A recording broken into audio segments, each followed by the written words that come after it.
Leonardo DiCaprio's career is one of those Hollywood oddities. The guy's never done a sequel, a franchise, or an animated film, and yet his movies have brought in more than $7.4 billion at the box office.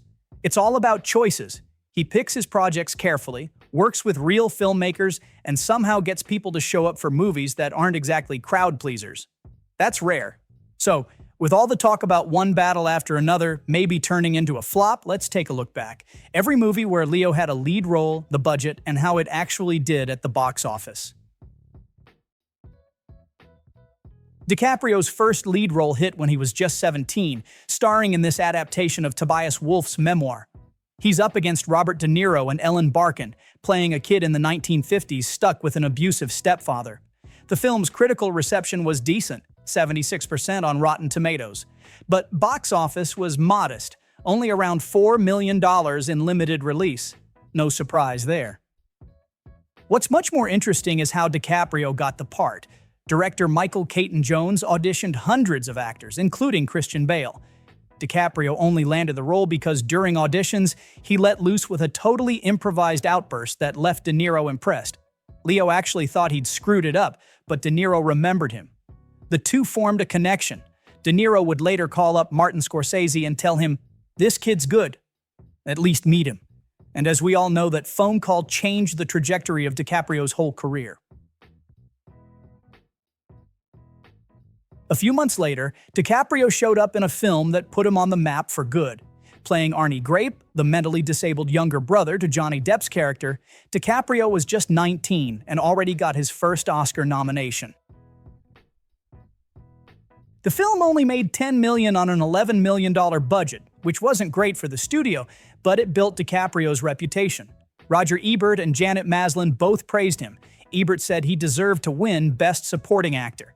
He lost to Tommy Lee Jones that year, but the nomination alone set Leo up as one of the most promising actors of his generation. For the role, DiCaprio actually put in the work. He spent time at a home for mentally disabled teens, learning their mannerisms and behavior. His performance was so convincing, Marlon Brando actually believed DiCaprio might be mentally disabled in real life. Baz Luhrmann later told the story of Brando asking why they were casting a kid not entirely in control of his mental facilities, only to be told it was just good acting. A couple years later, DiCaprio starred in this adaptation of Jim Carroll's memoir, a high school basketball star who slides deep into heroin addiction. The film itself got mixed reviews. Critics said the drug abuse story felt familiar and the tone was uneven.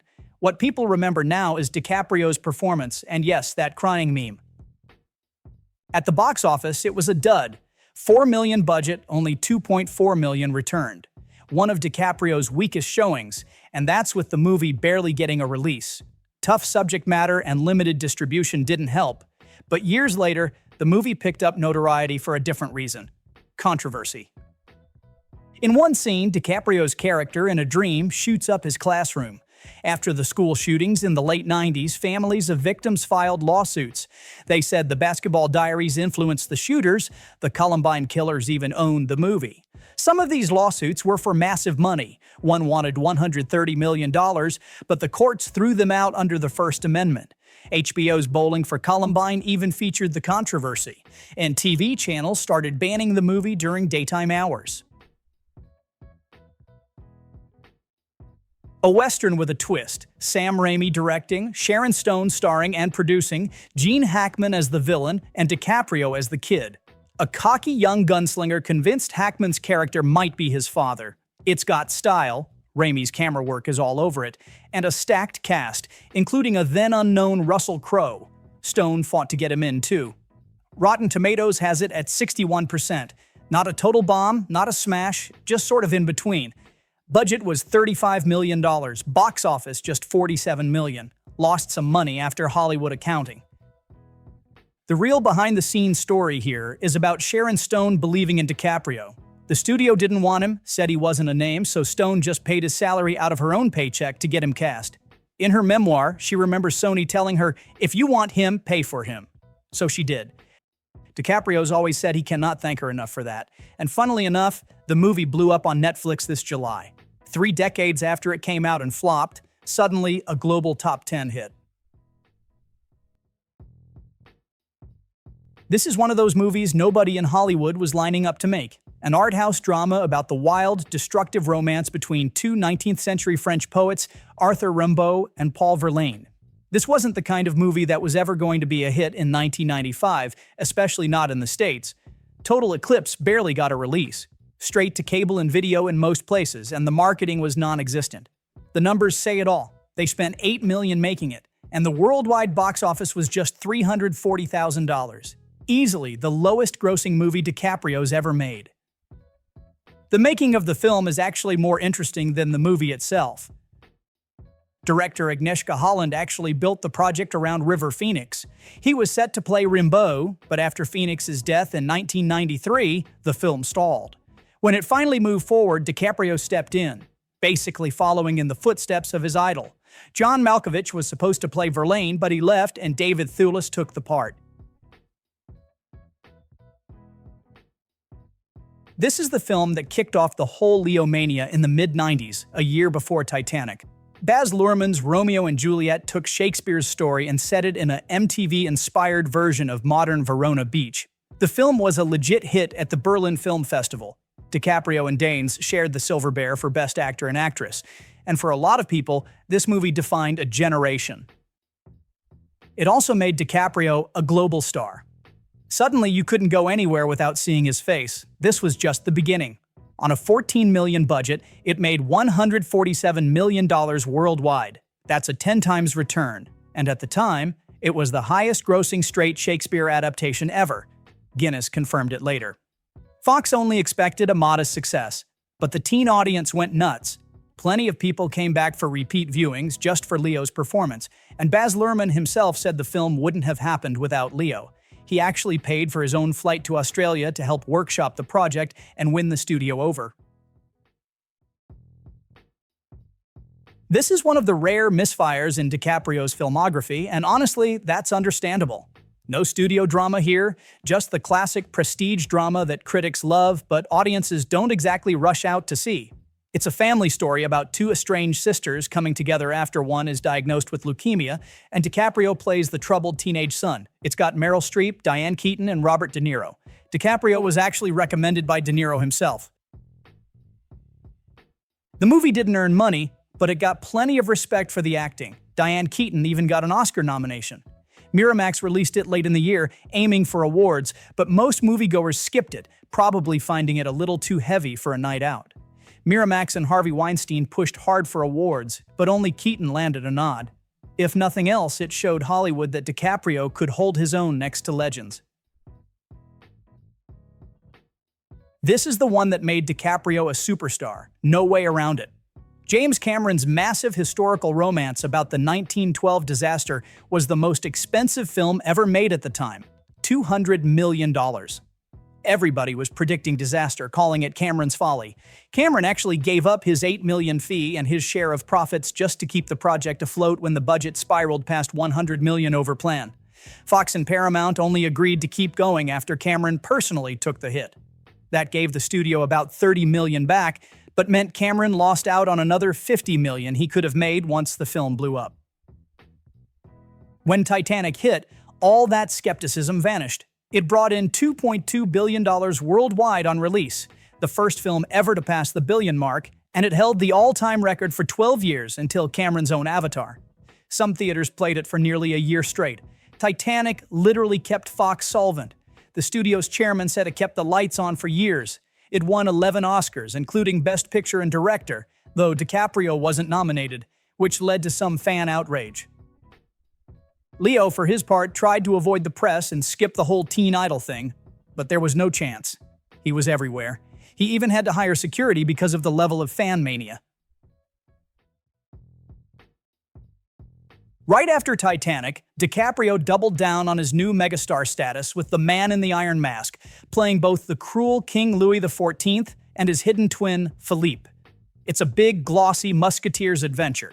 Jeremy Irons and John Malkovich as the aging Musketeers, but the marketing was all about Leo. The project had been kicking around for years. Malkovich was even set to play the twins at one point. When Leo blew up, the studio reworked everything around him and pushed up the release to cash in while Leo fever was still at full blast. Critics didn't care for it. It's sitting at 32% on Rotten Tomatoes. But it didn't matter. The audience, especially the teenage girls, showed up in droves. It made $183 million on a $35 million budget, releasing just 3 months after Titanic hit peak mania. For a few weekends, Leo had 2 films in the top slots at the box office. MGM barely even mentioned the other stars in the posters. It was all about Leo, and that strategy worked.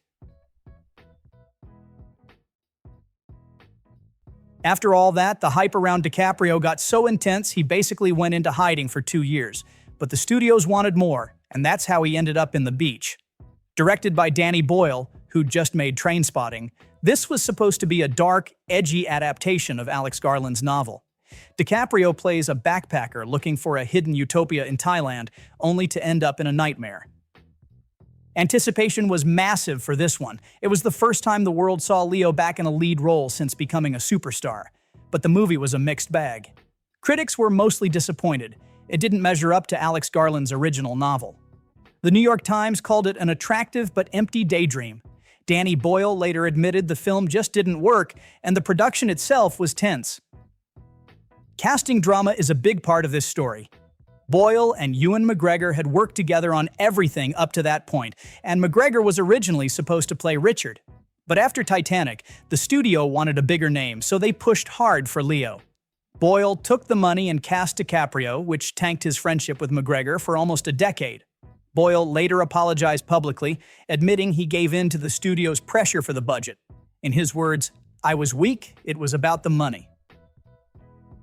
During filming, Leo's celebrity became a problem for everyone involved. Locals were starstruck, extras fell apart in scenes, and Boyle described it like being with Jesus Christ. Leo mania hadn't faded at all. In the end, The Beach made $144 million on a $50 million budget, not Titanic numbers, but still solid.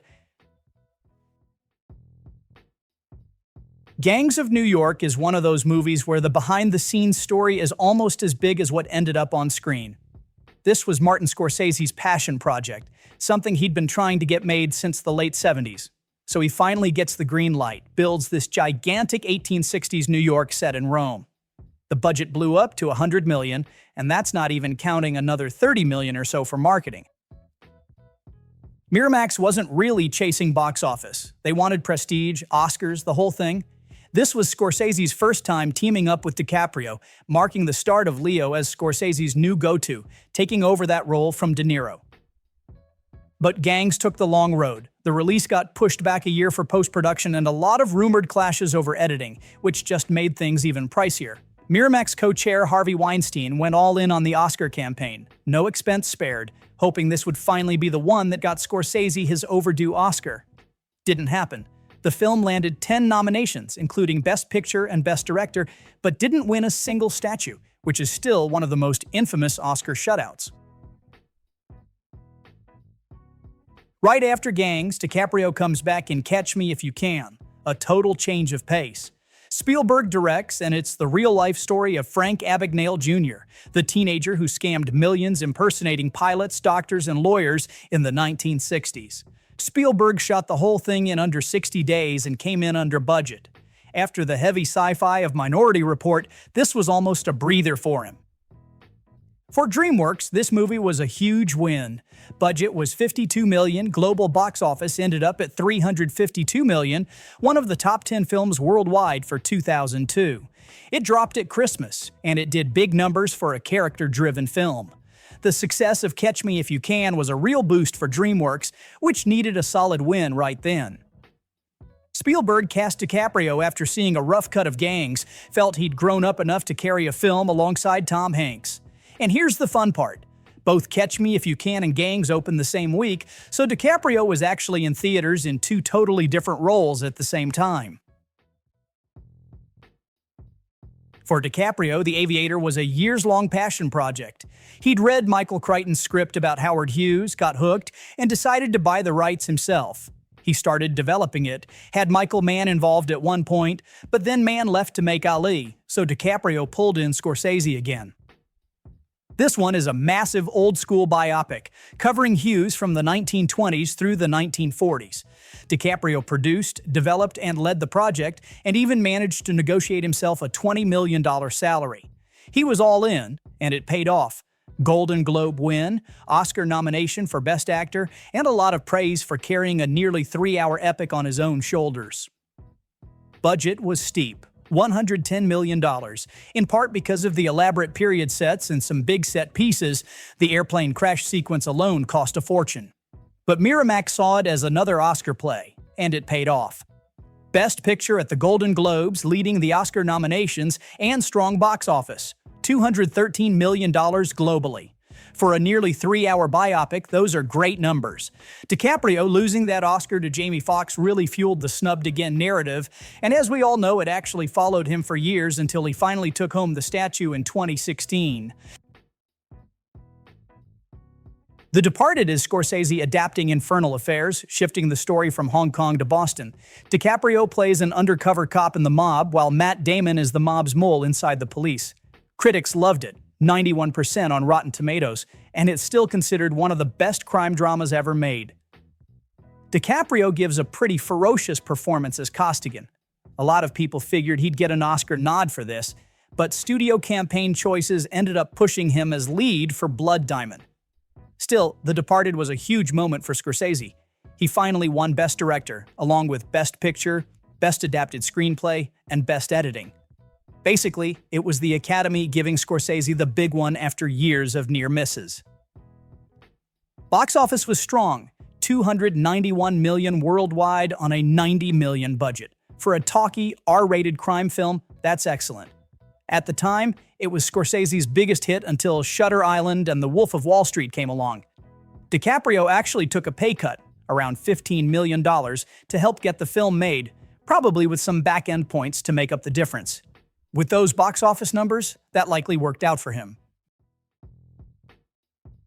Blood Diamond went a different direction. Political action drama set during Sierra Leone's civil war in the 90s. DiCaprio stars as a mercenary smuggler teaming up with a local fisherman to chase a rare diamond. He picked up his 3rd Oscar nomination for this role, his first for an action-driven film. Warner Brothers ran a double campaign that year. DiCaprio as lead for Blood Diamond, supporting for The Departed. The Academy went with Blood Diamond, Best Actor, though the Oscar went to Forest Whitaker for Last King of Scotland. Financially, Blood Diamond did fine, but didn't blow the doors off. $171.7 million worldwide on a $100 million budget. So after marketing and expenses, it probably just about broke even, maybe a slight loss on the theatrical run. It came out December 2006, right in the thick of holiday and award season, which meant a lot of competition. Warner Brothers was counting on DiCaprio's star power and the Oscar push to break out bigger, but R-rated war dramas always have a ceiling. Body of Lies is a good example of what happens when Hollywood stacks the deck and still misses. Ridley Scott in the director's chair, DiCaprio and Russell Crowe leading, Mark Strong in support. On paper, it's a modern spy thriller that should have made some noise. DiCaprio plays Roger Ferris, bouncing between Crowe's manipulative CIA boss and Mark Strong's Jordanian spy master, trying to track down a terrorist. They wanted that gritty, post-9/11 cloak and dagger vibe, but what landed was a pretty standard thriller that didn't move the needle. It wasn't just a creative disappointment. With a $100 million budget, the film crawled to $115 million at the box office. And for DiCaprio, it was hands down his weakest box office showing of the 2000s. The timing didn't help. By 2008, the public's appetite for war on terror movies had already faded. Even the star power didn't carry it. Crowe's drawing days had cooled a bit. It opened 3rd place its first weekend, never hit number 1, and quickly faded out of sight. Revolutionary Road brought DiCaprio and Kate Winslet back together, but anyone expecting Titanic 2.0 got a cold splash of reality. This is Richard Yates's classic novel, adapted by Sam Mendes, Winslet's husband at the time, set in the 1950s suburbs. What starts as a bright-eyed couple with big dreams turns into a slow-motion car wreck of disappointment and resentment. Box office wasn't a disaster, $76 million worldwide on a $35 million budget, but this was never destined to be a blockbuster. The curiosity was always about seeing Leo and Kate reunited, but nobody was expecting the old Titanic crowd to come running for this one. What's interesting is Winslet really made it happen. She read the novel, saw the film in her head, got Mendes to direct, and pulled Leo in herself. The result is a well-acted, heavy drama that did respectable numbers for what it was, but never came close to being a phenomenon. This was DiCaprio's next round with Scorsese, and they leaned all the way into the psychological thriller lane. Set in 1954, it's Leo as Teddy Daniels, a U.S. Marshal sent to an island asylum to investigate a disappearance, only to end up questioning his own reality. The movie's famous for its ending, which left plenty of viewers arguing about what it actually meant. This was a legit hit. Opened at #1 in the U.S. with a $41 million weekend, which was a record for Scorsese at the time. Ended up pulling in $128 million domestically and another $167 million overseas for a total of $295 million.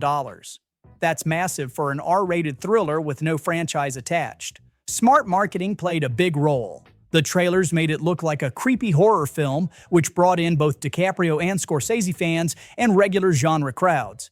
Paramount delayed the release to February 10, which had people worried at first, but turned out to be a genius move. February was wide open and the film cleaned up. Funny enough, this is the only Scorsese-DiCaprio movie not to get a single Oscar nomination, but it ended up being their biggest moneymaker together until Wolf of Wall Street. This one had DiCaprio taking on a real challenge, playing FBI founder J. Edgar Hoover. Clint Eastwood directed, and the movie covers everything from Hoover's ruthless political moves to his close relationship with Clyde Tolson. The material is prestige bait, but the execution was muddy. Critics called it slow and unfocused, and that pretty much shut down its Oscar hopes. Rotten Tomatoes sits at about 43%. It was just a crowded year for awards, and J. Edgar got lost in the shuffle. Commercially, it was underwhelming compared to what DiCaprio was doing around that time. Inception had just come out. Django and Gatsby were coming next. J. Edgar took in about $85 million worldwide on $35 million budget, with more than half its gross coming from the U.S. itself. It's a talky biopic about a polarizing historical figure, which isn't exactly box office gold for international markets. Warner Brothers probably hoped for more, but Eastwood movies have a certain ceiling unless the reviews are glowing. A $100 million Western revenge movie in 2012 wasn't exactly a guaranteed hit, but Tarantino pulled it off, and DiCaprio came along for the ride, finally playing a full-on villain for the first time in over 2 decades. Critics loved the script and the style. Tarantino got the Oscar for original screenplay. And Christoph Waltz cleaned up on the award circuit too, but DiCaprio didn't even get a nomination. Still, the movie pulled in $425 million at the box office, making it Tarantino's biggest hit ever. That's impressive for a 3-hour hard R Western. There's still people out there saying Leo was robbed of a nomination for this, and honestly, it's one of his most talked about performances, especially with all the behind-the-scenes stories, like the time he kept acting after cutting his hand for real. Right after Django, Leo swings into Baz Luhrmann's take on The Great Gatsby. The film's main cultural contribution might be the Cheers meme, but it was a huge hit in its own right. Luhrmann cranked up the roaring 20s with all the excess possible, which won the film 2 Oscars, costume and production design. Gatsby opened #1 at the box office, right up against Iron Man 3, which basically split the audience by gender. Guys off to see superheroes, women lining up for Leo's romance drama. Smart counter-programming, and it paid off. $354 million worldwide, Luhrmann's biggest hit ever, and proof that a literary adaptation could still pull real numbers. For Luhrmann, this was a comeback after Australia flopped, and for DiCaprio, this was another hit in what turned out to be a monster year. Gatsby, Django, and The Wolf of Wall Street all within 12 months, close to $1 billion worldwide between them. The build-up to The Revenant was unreal. DiCaprio in the wild, getting mauled by a bear, freezing, eating raw bison liver, the whole bit. The entire marketing campaign became about just give Leo the Oscar already. The shoot itself turned into a legend. Filmed in sequence in real winter, often delayed and way over budget. Leo's suffering became part of the campaign itself. Everyone knew he'd earned it. Somebody even made an actual arcade-style game, Red Carpet Rampage, where you play as Leo chasing the Oscar.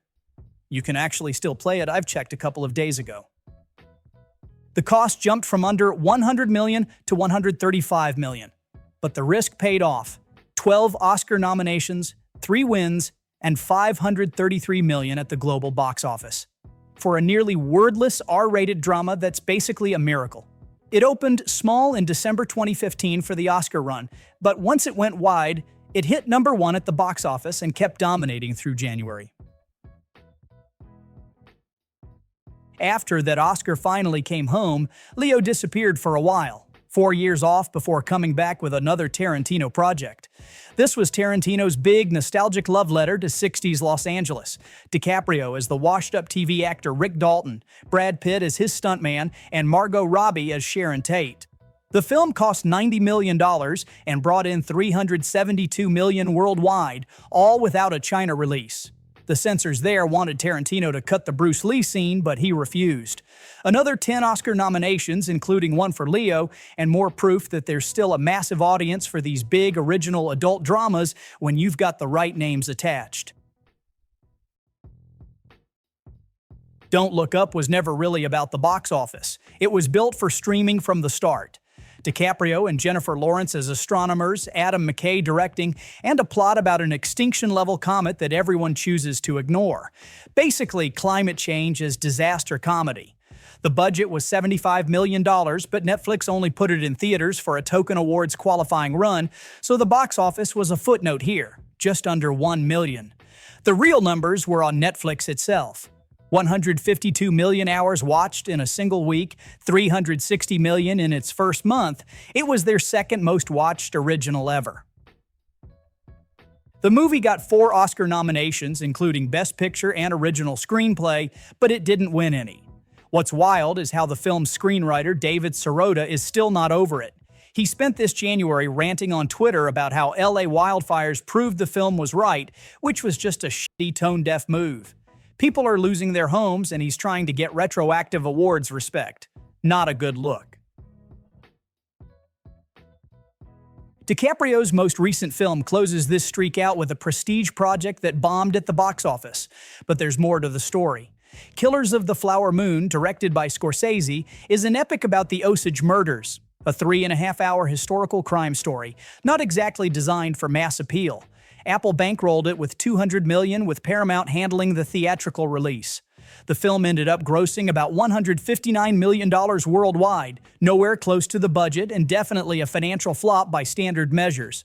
But for Apple, this was always about prestige, about making Apple TV Plus look serious about film. And they got what they wanted. 10 Oscar nominations, lots of critical praise, although it actually didn't win any. By now, Scorsese is probably used to that.